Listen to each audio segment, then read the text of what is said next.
अस्सलाम वालेकुम वरहमतुल्लाहि वबरकातुहू। दोपहर का वक्त था, बहुत तेज धूप थी।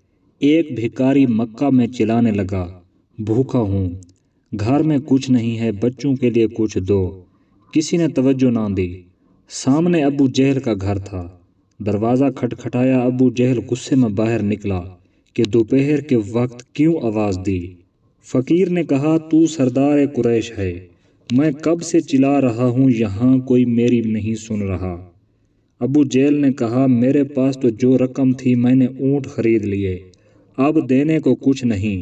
मैं तुम्हें मक्का के एक आदमी का नाम बताता हूँ, जो उसके पास जाता है उसको ज़रूर देता है। फ़कीर ने कहा, नाम बताओ। अबू जहल ने कहा, उसका नाम अली है। फ़कीर पूछता हुआ अली अलैहिस्सलाम के दरवाज़े पर पहुँचा। दरवाज़ा खटखटाया। मौला अली बाहर निकले।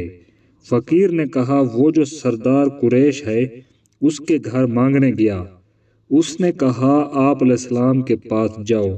मौला अली ने बिठाया, खाना दिया। जब सैर होकर खा चुका तो फ़कीर ने कहा, अब मेरी और भी मदद करो। मौला अली ने कहा, मुट्ठी बंद करो। उसने मुट्ठी बंद की तो मौला अली ने 3 बार मुट्ठी पर फूंका और कहा कि मक्का से बाहर जाके खोलना। मुट्ठी ले चल पड़ा। अबू जहल ने देखा फ़कीर को तो उसके पीछे दौड़ा। कहा, अली ने क्या दिया? फ़कीर ने कहा, जब मुट्ठी खुलेगी तो पता चलेगा। अब फ़कीर आगे आगे और अबू जहल पीछे पीछे।